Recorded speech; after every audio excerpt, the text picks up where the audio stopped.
PoK ವಶಕ್ಕೆ Bharat plan. ಗಿಲ್ಗಿಟ್ನಲ್ಲಿ Pak ವಿರುದ್ಧ ಜೋರಾಯಿತು ಹೋರಾಟ. ಗಿಲ್ಗಿಟ್ ಬಾಲ್ಟಿಸ್ತಾನ್ ಮೇಲೆ ಚೀನಾದ ಕಣ್ಣು. ಕಾರಣ ಏನ್ ಗೊತ್ತಾ? ಗಿಲ್ಗಿಟ್ ಬಾಲ್ಟಿಸ್ತಾನ್ ಭೂಗರ್ಭದಲ್ಲಿ ಸಂಪತ್ತಿನ ಖಜಾನೆಯೇ ಇದೆಯಾ? ಪಿಒಕೆ ವಶಕ್ಕೆ ಪಡೆದ್ರೆ ಗಿಲ್ಗಿಟ್ನ ಅಪಾರ ಖನಿಜ ಸಂಪತ್ತು ಭಾರತದ ಪಾಲು. ಭಾರತ ಗಿಲ್ಗಿಟ್ ಬಾಲ್ಟಿಸ್ತಾನ್ ವಶಕ್ಕೆ ಪಡೆಯಲು ಚೀನಾ ಅಡ್ಡಗಾಲು ಹಾಕುತ್ತಾ? ಇದೇ ಹೊತ್ತಿನ ವಿಶೇಷ. ಪಿಒಕೆ ಖಜಾನೆಯ ರಹಸ್ಯ. ಭಾರತದೊಂದಿಗೆ ಪಾಕಿಸ್ತಾನ ಮಾತುಕತೆ ನಡೆಸಬೇಕಾ? ಪಿಒಕೆ ವಿಚಾರ ಮಾತನಾಡಲಿ. ಉಗ್ರರ ವಾದದ ದಮನದ ಬಗ್ಗೆ ಮಾತನಾಡಲಿ. ಇದು ಭಾರತದ ಸ್ಪಷ್ಟ ನಿಲುವು. ಪಾಕಿಸ್ತಾನದ ಮೇಲೆ ದಾಳಿ ಮಾಡಿದಾಗ ಇನ್ನೇನು ಭಾರತ ಪಿಒಕೆ ಒಳಗು ನುಗ್ಗುತ್ತೆ ಅಂತ, ಪಿಒಕೆ ಭಾರತದ ಕೈವಶ ಆಗುತ್ತೆ ಅಂತ ಇಡೀ ಭಾರತ ಅಂದುಕೊಂಡಿತ್ತು. ಆದರೆ ಹಠಾತ್ತನೆ ಕದನ ವಿರಾಮಕ್ಕೆ ಒಪ್ಪಿ ತಾತ್ಕಾಲಿಕ ಬ್ರೇಕ್ ಕೊಟ್ಟಿದೆ. ಹಾಗಂತ ಪಿಒಕೆ ಕನಸನ್ನ ಭಾರತವೇನು ಮರೆತು ಬಿಡುತ್ತೆ ಅಂತ ಅಲ್ವೇ ಅಲ್ಲ. ಹೀಗಿರಬೇಕಾದ್ರೆ ಪಿಒಕೆಯ ಅತಿ ದೊಡ್ಡ ಭಾಗವಾದ ಗಿಲ್ಗಿಟ್ ಬಾಲ್ಟಿಸ್ತಾನದಲ್ಲಿ ಪಾಕ್ ಸರ್ಕಾರದ ವಿರುದ್ಧ ಮತ್ತೊಮ್ಮೆ ಪ್ರತಿಭಟನೆ ಜೋರಾಗಿದೆ. ಬನ್ನಿ, ನಮ್ಮ ಪ್ರದೇಶವನ್ನ ವಶಪಡಿಸಿಕೊಂಡು ಭಾರತದೊಂದಿಗೆ ವಿಲೀನ ಮಾಡಿಕೊಳ್ಳಿ ಅಂತ ಖುದ್ದು ಗಿಲ್ಗಿಟ್ ಬಾಲ್ಟಿಸ್ತಾನದ ಜನರೇ ಭಾರತಕ್ಕೆ ಆಹ್ವಾನ ಕೊಡ್ತಾ ಇದ್ದಾರೆ. ಇದೇ ಜೋಶ್ನಲ್ಲಿ ಭಾರತ ಪಿಒಕೆ ಕೈವಶ ಮಾಡಿಕೊಂಡ್ರೆ ಸಿಗೋದು ಕೇವಲ ಸುಂದರ ಪ್ರದೇಶವಲ್ಲ, ಚೀನಾ ಕಣ್ಣಿಟ್ಟಿರುವಂತಹ ಅಗಾಧ ಪ್ರಮಾಣದ ಖನಿಜ ಸಂಪತ್ತು. ಪಿಒಕೆ ವಶಕ್ಕೆ ಪಡೆದ್ರೆ ಗಿಲ್ಗಿಟ್ನ ಅಪಾರ ಖನಿಜ ಸಂಪತ್ತು ಭಾರತ ಪಾಲು. ಗಿಲ್ಗಿಟ್ ಬಾಲ್ಟಿಸ್ತಾನ್ ವಶಕ್ಕೆ ಪಡೆಯಲು ಚೀನಾ ಹಾಕುತ್ತಾ ಅಡ್ಡಗಾಲು. ಏಪ್ರಿಲ್ 22ನೇ ತಾರೀಕು ಜಮ್ಮು ಕಾಶ್ಮೀರದ ಪಹಲ್ಗಾಮ್ನ ಬೈಸರನ್ ಸುಂದರ ಕಣಿವೆಯಲ್ಲಿ ಪಾಕ್ ಪ್ರಚೋದಿತ ಉಗ್ರರು ನರಮೇಧ ನಡೆಸಿದ್ರು. ಕುಟುಂಬದ ಜೊತೆ ಜಮ್ಮು ಕಾಶ್ಮೀರದ ಪ್ರವಾಸ ಮಾಡ್ತಿದ್ದ ಅಮಾಯಕ ಪ್ರವಾಸಿಗರ ಮಾರಣ ಹೋಮವೇ ನಡೆಸಿದ್ರು. ಹೆಂಡತಿಯ ಮುಂದೆ ಗಂಡನ ತಲೆಗೆ ಗುಂಡಿಟ್ಟು ಕೊಂದು ಹಾಕಿದ್ರು. ನೀನು ಹಿಂದೂನಾ ಅಂತ ಧರ್ಮವನ್ನ ಕೇಳಿ ಕೇಳಿ ಅಟ್ಟಾಡಿಸಿ ಗುಂಡು ಹಾರಿಸಿ ಕೊಂದೆ ಹಾಕಿದ್ರು ನರ ರಾಕ್ಷಸರು. ಭಾರತದ ಹೆಣ್ಣು ಮಕ್ಕಳ ಸಿಂಧೂರವನ್ನ ಅಳಿಸಿ ಹಾಕಿದ ರಕ್ತ ಪಿಪಾಸುಗಳ ನೆತ್ತರು ಹರಿಸಬೇಕು ಅಂತ ತುಸು ಸಮಯ ತೆಗೆದುಕೊಂಡು ಭಾರತ ಆರಂಭಿಸಿದ್ದೆ ಆಪರೇಷನ್ ಸಿಂಧೂರ. ಉಗ್ರ ಸಂಹಾರಕ್ಕೆ ನಾಂದಿ ಹಾಡಿದ ಆಪರೇಷನ್ ಸಿಂಧೂರ. ಉಗ್ರರ ರಣಬೇಟೆ, ದಾಳಿ ಮಾಡಿದ ಪಾಕ್ ಸೇನೆಯು ಉತ್ತರ. 26 ಅಮಾಯಕರ ಜೀವ ತೆಗೆದು ಅವರ ಪತ್ನಿಯರ ಕುಂಕುಮ ಭಾಗ್ಯವನ್ನ ಕಿತ್ತುಕೊಂಡ ಉಗ್ರರ ಸಂಹಾರಕ್ಕೆ ಮುಂದಾದ ಭಾರತ ಆಪರೇಷನ್ ಸಿಂಧೂರ ಆರಂಭಿಸಿತು.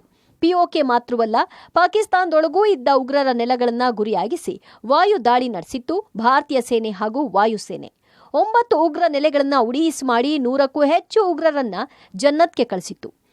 ತನ್ನ ನೆಲಕ್ಕೆ ನುಗ್ಗಿ ತಾನು ಸಾಕಿದ್ದ ಭಯೋತ್ಪಾದಕರನ್ನ ಸದೆ ಬಡಿದಿದ್ದಕ್ಕೆ ಸಿಟ್ಟಿಗೆದ್ದ ಪಾಕಿಸ್ತಾನ ಸೇನೆ ಭಾರತದ ವಾಯು ನೆಲೆಗಳನ್ನ ಗುರಿಯಾಗಿಸಿ ದಾಳಿ ನಡೆಸಿತ್ತು.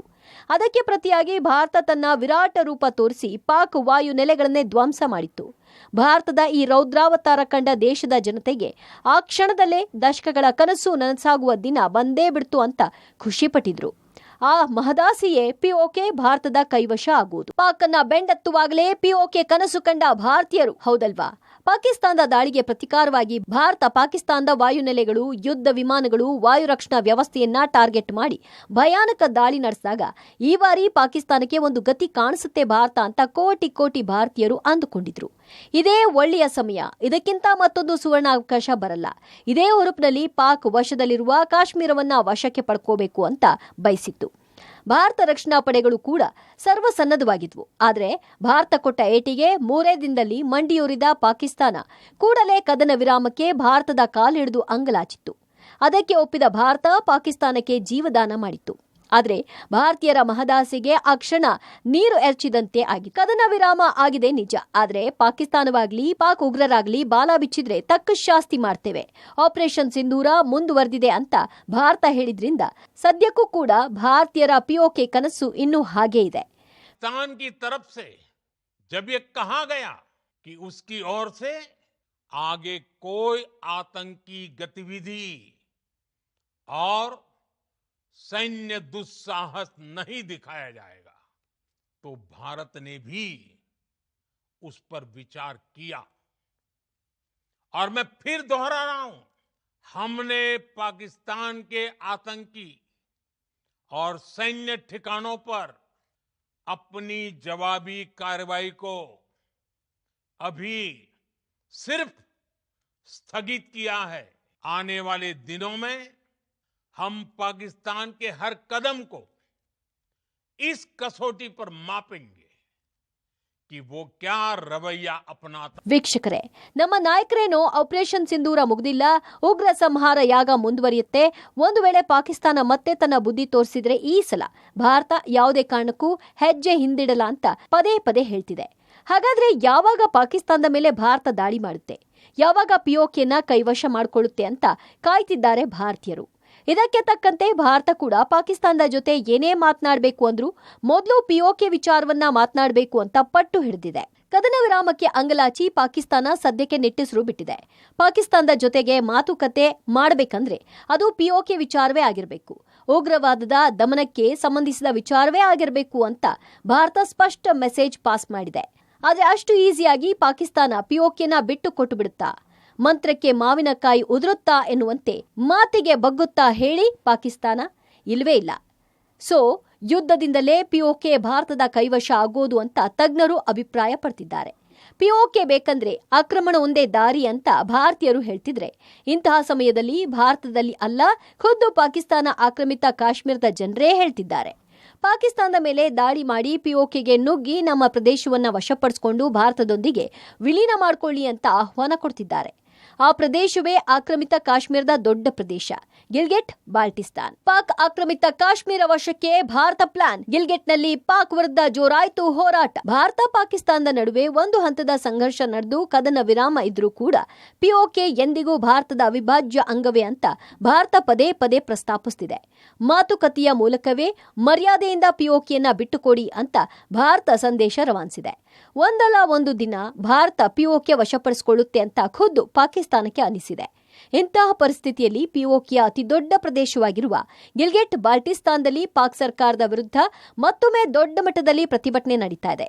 ಪಾಕಿಸ್ತಾನ ಸರ್ಕಾರ ತಮ್ಮ ಮೇಲೆ ಮಾಡಿರುವ ದೌರ್ಜನ್ಯವನ್ನು ಸಾಕು, ನಮ್ಮನ್ನ ಎರಡನೇ ದರ್ಜೆಯ ಪ್ರಜೆಗಳನ್ನಾಗಿ ನಡೆಸಿಕೊಂಡದ್ದು ಸಾಕು, ನಮಗೆ ಪಾಕಿಸ್ತಾನದ ಕಪಿಮುಷ್ಟಿಯಿಂದ ವಿಮೋಚನೆ ಬೇಕು, ಅನಿವಾರ್ಯವಾದ್ರೆ ನಾವಿನ್ನು ಭಾರತದ ಜೊತೆ ವಿಲೀನ ಆಗ್ತೀವಿ ಅಂತ ಗಿಲ್ಗಿಟ್ ಬಾಲ್ಟಿಸ್ತಾನದ ಜನರು ರೊಚ್ಚಿಗೆದ್ದು ಪ್ರತಿಭಟನೆ ನಡೆಸಿದ್ದಾರೆ. ಪಾಕ್ನ ಸಹವಾಸ ಸಾಕಿನ್ನು, ಸೇರಬೇಕಿನ್ನು ಭಾರತವನ್ನು. ಪಾಕ್ ಸರ್ಕಾರದ ವಿರುದ್ಧ ರೊಚ್ಚಿಗೆದ್ದ ಗಿಲ್ಗಿಟ್ ಬಾಲ್ಟಿಸ್ತಾನ್ ಜನ. ಗಿಲ್ಗಿಟ್ ಬಾಲ್ಟಿಸ್ತಾನ್ ಅನ್ನೋದು ಪಾಕಿಸ್ತಾನ ಆಕ್ರಮಿಸಿಕೊಂಡಿರುವ ಕಾಶ್ಮೀರದ ದೊಡ್ಡ ಪ್ರದೇಶ. ಮೊದಲ ಇಂಡೋ ಪಾಕ್ ಯುದ್ಧದ ವೇಳೆ ಪಾಕಿಸ್ತಾನ ಈ ಪ್ರದೇಶವನ್ನ ಆಕ್ರಮಿಸಿಕೊಂಡದ್ದು ಇದೀಗ ಇತಿಹಾಸ. ಆದ್ರೆ ಗಿಲ್ಗಿಟ್ ಬಾಲ್ಟಿಸ್ತಾನದ ಜನ ಆರಂಭದಲ್ಲಿ ಪಾಕ್ ಪರವಾಗಿ ಇದ್ರು. ಅದು ವಿವಾದಿತ ಪ್ರದೇಶ ಅಂತ ಭಾರತ ಆರಂಭದಿಂದಲೂ ಹೇಳ್ತಾನೆ ಬಂದಿದೆ. ಆದಾಗ್ಯೂ ಪಾಕಿಸ್ತಾನ ಈ ಪ್ರದೇಶವನ್ನ ಅಷ್ಟಾಗಿ ಮುತುವರ್ಜಿಯಿಂದ ನೋಡ್ಕೊಂಡಿರಲಿಲ್ಲ, ಸರಿಯಾದ ಸೌಲಭ್ಯಗಳನ್ನ ನೀಡಿರಲಿಲ್ಲ, ಜೊತೆಗೆ ದೌರ್ಜನ್ಯ ಬೇರೆ. ಆಗ ಗಿಲ್ಗಿಟ್ ಬಾಲ್ಟಿಸ್ತಾನದ ಜನತೆಗೆ ನಾವು ಭಾರತದ ಭಾಗವಾಗಿದ್ರೇನೆ ಚೆನ್ನಾಗಿರ್ತಿತ್ತು ಅಂತ ಅನಿಸ್ತು. ಹೀಗಾಗಿನೇ ಪಾಕಿಸ್ತಾನ ಸರ್ಕಾರದ ವಿರುದ್ಧ ಹಲವು ಬಾರಿ ದೊಡ್ಡ ಪ್ರಮಾಣದ ಪ್ರತಿಭಟನೆ, ಹೋರಾಟ ನಡೆಸಿದ್ರು. ಇದೀಗ ಭಾರತ ಪಾಕ್ ಮೇಲೆ ಮುಗಿಬಿದ್ದ ಸಮಯದಲ್ಲಿ ಗಿಲ್ಗಿಟ್ ಬಾಲ್ಟಿಸ್ತಾನ ಜನರು ಕೂಡ ಇದೇ ಸಮಯ ಅಂತ ತಮ್ಮ ಮುಕ್ತಿಗೆ ಸರ್ಕಾರದ ವಿರುದ್ಧ ಬೀದಿಗಿಳಿದು ಹೋರಾಡ್ತಿದ್ದಾರೆ. ಇನ್ನೂ ಒಂದು ಹೆಜ್ಜೆ ಮುಂದೆ ಹೋಗಿ ಪಾಕಿಸ್ತಾನದ ಮೇಲೆ ದಾಳಿ ಮಾಡಿ ಪಿಒಕೆಗೆ ನುಗ್ಗಿ ತಮ್ಮ ಪ್ರದೇಶವನ್ನ ವಶಪಡಿಸಿಕೊಂಡು ಭಾರತದೊಂದಿಗೆ ವಿಲೀನ ಮಾಡಿಕೊಳ್ಳಿ ಅಂತ ಹೇಳ್ತಿದ್ದಾರೆ. ಒಂದು ನೆಪ ಹುಡುಕೊಂಡು ಅಥವಾ ಒಂದು ಅವಕಾಶಕ್ಕಾಗಿ ಕಾಯ್ತಾ ಇರೋ ಭಾರತ ಆಪರೇಷನ್ ಪಿಒಕೆ ಆರಂಭಿಸಿ ಗಿಲ್ಗಿಟ್ ಬಾಲ್ಟಿಸ್ತಾನವನ್ನ ವಶಪಡಿಸಿಕೊಂಡು ಅಖಂಡ ಕಾಶ್ಮೀರ ಸೃಷ್ಟಿಸುತ್ತಾ ಎಂಬ ಪ್ರಶ್ನೆಯೂ ಮೂಡಿದೆ. ಒಂದು ವೇಳೆ ಭಾರತವೇನಾದರೂ ಪಿಒಕೆ ವಶಪಡಿಸಿಕೊಂಡ್ರೆ ಪಾಕಿಸ್ತಾನ ತುಂಡು ತುಂಡಾಗಿ ಬಲಹೀನವಾಗುತ್ತೆ. ಆದರೂ ಭಾರತವನ್ನ ಏನೂ ಮಾಡದ ಸ್ಥಿತಿಗೆ ಪಾಕಿಸ್ತಾನ ಹೋಗುತ್ತೆ. ಆದ್ರೆ ಭಾರತದ ಆಪರೇಷನ್ ಪಿಒಕೆಗೆ ಅಡ್ಡಗಾಲ್ ಹಾಕೋದು ಪಾಕ್ನ ಐರನ್ ಬ್ರದರ್ ಕುತಂತ್ರಿ ಚೀನಾ. ಗಿಲ್ಗಿಟ್ ಬಾಲ್ಟಿಸ್ತಾನ್ ಮೇಲೆ ಚೀನಾದ ಕಣ್ಣು. ಕಾರಣ ಏನ್ ಗೊತ್ತಾ? ಗಿಲ್ಗಿಟ್ ಬಾಲ್ಟಿಸ್ತಾನ್ ವಶಕ್ಕೆ ಪಡೆಯಲು ಡ್ರ್ಯಾಗನ್ ಅಡ್ಡಗಾಲು ಹಾಕುತ್ತಾ? ಗಿಲ್ಗಿಟ್ ಬಾಲ್ಟಿಸ್ತಾನ್ನ ಪಿಒಕೆ ಅತಿ ದೊಡ್ಡ ಭಾಗ, ಪಿಒಕೆ ಭಾಗದ ಅವಿಭಾಜ್ಯ ಅಂಗ. ಒಂದಲ್ಲ ಒಂದು ದಿನ ಪಿಒಕೆನ ಭಾರತ ತನ್ನ ವಶಕ್ಕೆ ತೆಗೆದುಕೊಳ್ಳೋದು ಕೂಡ ಪಕ್ಕ. ಅದಕ್ಕಾಗಿ ಪಾಕಿಸ್ತಾನವನ್ನ ಸದೆ ಬಡಿಯೋದಕ್ಕೂ ಸೈ. ಇದು ಪಾಕಿಸ್ತಾನಕ್ಕೂ ಅನಿಸ್ತಿದೆ. ಆದ್ರೆ ಗಿಲ್ಗಿಟ್ ಬಾಲ್ಟಿಸ್ತಾನವನ್ನ ಭಾರತ ವಶಪಡಿಸಿಕೊಳ್ಳಲು ಮುಂದಾದ್ರೆ ಚೀನಾ ಅಡ್ಡಗಾಲ್ ಹಾಕೋ ಸಾಧ್ಯತೆ ದಟ್ಟವಾಗಿದೆ.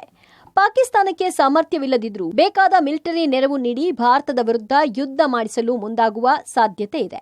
ಪಾಕಿಸ್ತಾನದ ವಶದಲ್ಲಿರುವ ಗಿಲ್ಗಿಟ್ ಬಾಲ್ಟಿಸ್ತಾನದ ಮೇಲೆ ಚೀನಾ ಕಣ್ಣಾಕಿ ಕೂತಿದೆ. ಯಾವುದೇ ಕಾರಣಕ್ಕೂ ಈ ಭಾಗ ಭಾರತದ ವಶ ಆಗಬಾರ್ದು ಅಂತ ಕಿತಾಪತಿ ಮಾಡುತ್ತೆ. ಒಂದು ವೇಳೆ ಭಾರತ ಈ ಪ್ರದೇಶವನ್ನ ವಶಪಡಿಸಿಕೊಂಡ್ರೆ ಅದು ಬಹುದೊಡ್ಡ ಪ್ರದೇಶ ಸಿಗೋದು ಮಾತ್ರವಲ್ಲ, ಭಾರತಕ್ಕೆ ಬಹಳಷ್ಟು ಲಾಭವೂ ಆಗಲಿದೆ. ಆ ಲಾಭದ ಕಾರಣಕ್ಕೇನೆ ಡ್ರ್ಯಾಗನ್ ಚೀನಾ ಗಿಲ್ಗಿಟ್ ಬಾಲ್ಟಿಸ್ತಾನದ ಮೇಲೆ ಕಣ್ಣಿಟ್ಟು ಕೂತಿದೆ. ಇದಕ್ಕೆಲ್ಲ ಕಾರಣ ಗಿಲ್ಗಿಟ್ ಬಾಲ್ಟಿಸ್ತಾನದಲ್ಲಿರುವ ಅಪಾರ ಖನಿಜ ಸಂಪತ್ತು ಕಣ್ರಿ, ಖನಿಜ ಸಂಪತ್ತು. ಗಿಲ್ಗಿಟ್ ಬಾಲ್ಟಿಸ್ತಾನ ಪಾಕ್ ಆಡಳಿತಕ್ಕೆ ಒಳಪಟ್ಟಿದೆ. ಇದು ಭಾರತದ ಅವಿಭಾಜ್ಯ ಅಂಗವೇನೋ ನಿಜ. ಆದರೆ ಚೀನಾ ಕೂಡ ಈ ಭಾಗದ ಮೇಲೆ ಕಣ್ಣು ಹಾಕಲು ಕಾರಣ ಇಲ್ಲಿರುವಂತಹ ಅಪಾರ ಪ್ರಮಾಣದ ಖನಿಜ ಸಂಪತ್ತುಗಳು. ಪಾಕಿಸ್ತಾನದ ಯೋಗ್ಯತೆಗೆ ಇರೋ ಸಂಪತ್ತನ್ನೂ ಕೂಡ ಸರಿಯಾಗಿ ಬಳಸಿಕೊಂಡಿಲ್ಲ. ಹೀಗಾಗಿನೇ ಚೀನಾ ಇಲ್ಲಿ ಕಡ್ಡಿ ಅಲ್ಲಾಡಿಸ್ತಾ ಇದೆ. ಭಾರತ ಅಖಂಡ ಕಾಶ್ಮೀರ ಯಜ್ಞದ ಭಾಗವಾಗಿ ಸಂಪೂರ್ಣವಾಗಿ ಪಿಒಕೆಯನ್ನು ವಶಪಡಿಸಿಕೊಂಡ್ರೆ ಆ ಭೂಭಾಗದ ಜೊತೆಗೆ ಅಪಾರ ಪ್ರಮಾಣದ ಸಂಪತ್ತು ಕೂಡ ದಕ್ಕುತ್ತೆ. ಅದರ ಬಗ್ಗೆ ಸಂಪೂರ್ಣ ವಿವರ ಇಲ್ಲಿದೆ ನೋಡಿ. ಗಿಲ್ಗಿಟ್ ಬಾಲ್ಟಿಸ್ತಾನ್ ಭೂಗರ್ಭದಲ್ಲಿ ಇದೆಯಾ ಸಂಪತ್ತಿನ ಖಜಾನೆ? ಪಿಒಕೆ ವಶಕ್ಕೆ ಪಡೆದ್ರೆ ಅಪಾರ ಖನಿಜ ಸಂಪತ್ತು ಭಾರತ ಪಾಲು. ಪಿಒಕೆ ಆಕ್ರಮಿತ ಕಾಶ್ಮೀರ ಪ್ರಾಕೃತಿಕ ಸೌಂದರ್ಯವನ್ನು ತನ್ನಲ್ಲಿಟ್ಟುಕೊಂಡಿರುವ ಸುಂದರ ಭೂಭಾಗ. ಹಿಮಾಲಯದ ತಪ್ಪಲಲ್ಲಿರುವ ಪಿಒಕೆಯಲ್ಲಿಯೇ ಜಗತ್ತಿನ 2ನೇ ಅತಿ ಎತ್ತರದ ಪರ್ವತ K2 ಇದೆ. ಮುಗಿಲೆತ್ತರದ ಪರ್ವತಗಳು, ಸ್ವಿಟ್ಜರ್ಲೆಂಡ್ನಂತಹ ಸೊಬಗು, ತಂಪಾದ ವಾತಾವರಣ, ಸ್ವಚ್ಛ ನೀರಿನ ನದಿ, ಸರೋವರಗಳು, ಸುಂದರ ಕಣಿವೆಗಳು, ಕಾಡನ್ನು ಒಳಗೊಂಡ ನೈಸರ್ಗಿಕ ಸೌಂದರ್ಯವನ್ನು ಹಾಸುಹೊಕ್ಕಿಕೊಂಡಿರುವ ಸುಂದರ ಪ್ರದೇಶ. ಅಖಂಡ ಜಮ್ಮು ಕಾಶ್ಮೀರದ ಭೂಭಾಗವೇ ಆಗಿರುವ ಪಿಒಕೆಯಲ್ಲಿನ ಅತಿ ದೊಡ್ಡ ಪ್ರದೇಶವೇ ಗಿಲ್ಗಿಟ್ ಬಾಲ್ಟಿಸ್ತಾನ. ಗಿಲ್ಗಿಟ್ ಬಾಲ್ಟಿಸ್ತಾನ ಕೇವಲ ಪ್ರಾಕೃತಿಕ ಸೌಂದರ್ಯವನ್ನು ಮಾತ್ರ ತನ್ನಲ್ಲಿಟ್ಟುಕೊಂಡಿಲ್ಲ, ತನ್ನ ಭೂಗರ್ಭದಲ್ಲಿ ಅಪಾರ ಪ್ರಮಾಣದ ಖನಿಜ ಸಂಪತ್ತನ್ನು ಇಟ್ಟುಕೊಂಡಿದೆ. ಚಿನ್ನ, ಪಚ್ಚೆಯ ಅತ್ಯಾಕರ್ಷಕ ಕಲ್ಲುಗಳು, ಆಕ್ವಾಮರೈನ್, ಎಮರಾಲ್ಡ್ ಸೇರಿ ಹಲವು ಖನಿಜಗಳಿವೆ. ಅದರಲ್ಲೂ ಮುಖ್ಯವಾಗಿ ಅಣ್ವಸ್ತ್ರ ತಯಾರಿಕೆ ಸೇರಿ ಹಲವು ಕ್ಷೇತ್ರಗಳಲ್ಲಿ ಬಳಸುವ ಯುರೇನಿಯಂನ ದೊಡ್ಡ ನಿಕ್ಷೇಪ ಗಿಲ್ಗಿಟ್ ಬಾಲ್ಟಿಸ್ತಾನದ ಭೂಮಿಯಲ್ಲಿ ಇದೆ ಎನ್ನಲಾಗುತ್ತಿದೆ. ಇದೇ ಕಾರಣಕ್ಕೆ ಗಿಲ್ಗಿಟ್ ಬಾಲ್ಟಿಸ್ತಾನದ ಮೇಲೆ ಕಣ್ಣು ಚೀನಾ. ಒಂದು ವೇಳೆ ಗಿಲ್ಗಿಟ್ ಬಾಲ್ಟಿಸ್ತಾನ ಸೇರಿ ಪಿಒಕೆಯನ್ನು ಭಾರತ ವಶಪಡಿಸಿಕೊಂಡರೆ ಪ್ರಾಕೃತಿಕವಾಗಿ ಸೌಂದರ್ಯದ ಗಣಿಯಂತಿರುವ ವಿಶಾಲ ಭೂಪ್ರದೇಶದ ಜೊತೆಗೆ ಖನಿಜಗಳ ಭಂಡಾರವು ಭಾರತದ ಪಾಲಾಗುತ್ತದೆ. ಪಿಒಕೆ ಕೈ ತಪ್ಪಿದರೆ ಪಾಕ್ಗೆ ಜಂಘಾಬಲ ಕುಸಿತ, ಚೀನಾಗೆ ಆಘಾತ. ಬಿಲಿಯನ್ ಗಟ್ಟಲೆ ಹಣ ಸುರಿದಿರುವ ಚೀನಾಗೆ ಮರ್ಮಾಘಾತ. ಭಾರತದ ಜೊತೆ ಸಂಘರ್ಷಕ್ಕಿಂತ ಸಂಧಾನವೇ ಮೇಲು ಚೀನಾಗೆ. ಯುದ್ಧ ಮಾಡಿಯಾದರೂ ಭಾರತ ಇಡೀ ಪಿಒಕೆಯನ್ನು ವಶಪಡಿಸಿಕೊಂಡರೆ ಪಾಕಿಸ್ತಾನ ಛಿದ್ರವಾಗೋದ್ರ ಜೊತೆಗೆ ಆ ದೇಶದ ಶಕ್ತಿಯೇ ಕುಂದು ಹೋಗುತ್ತದೆ. ಅದು ಚರಿತ್ರೆಯನ್ನು ಸೃಷ್ಟಿಸುತ್ತದೆ.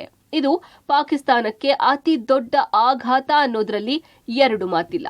ಪಾಕ್ನ ಕಥೆ ಇದಾದರೆ ಚೀನಾಗೆ ಬಿಲಿಯನ್ ಗಟ್ಟಲೆ ಡಾಲರ್ ನೀರಲ್ಲಿ ಮಾಡಿದ ಹೋಮದಂತಾಗುತ್ತದೆ.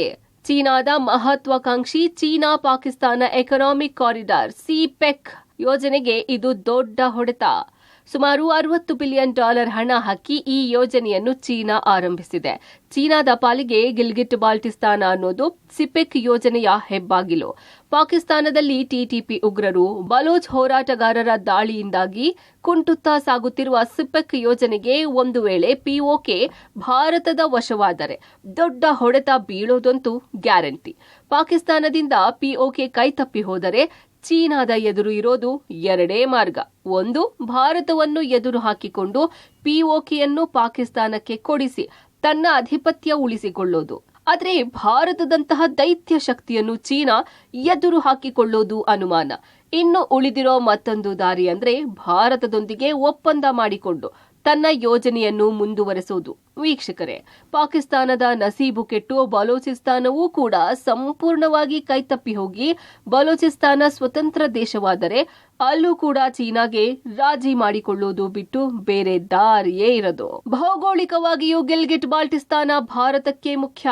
ಡ್ರ್ಯಾಗನ್ಗೆ ಹಾಕಬಹುದು ಲಗಾಮು, ರಕ್ಷಣಾತ್ಮಕವಾಗಿ ಅನುಕೂಲ. ಸದ್ಯ ಪಾಕಿಸ್ತಾನದ ವಶದಲ್ಲಿರುವ ಗಿಲ್ಗಿಟ್ ಬಾಲ್ಟಿಸ್ತಾನವನ್ನು ಭಾರತವೇನಾದರೂ ಪಾಕ್ನಿಂದ ಕಿತ್ತುಕೊಂಡರೆ ಭಾರತಕ್ಕೆ ತುಂಬಾ ಅನುಕೂಲವಾಗಲಿದೆ.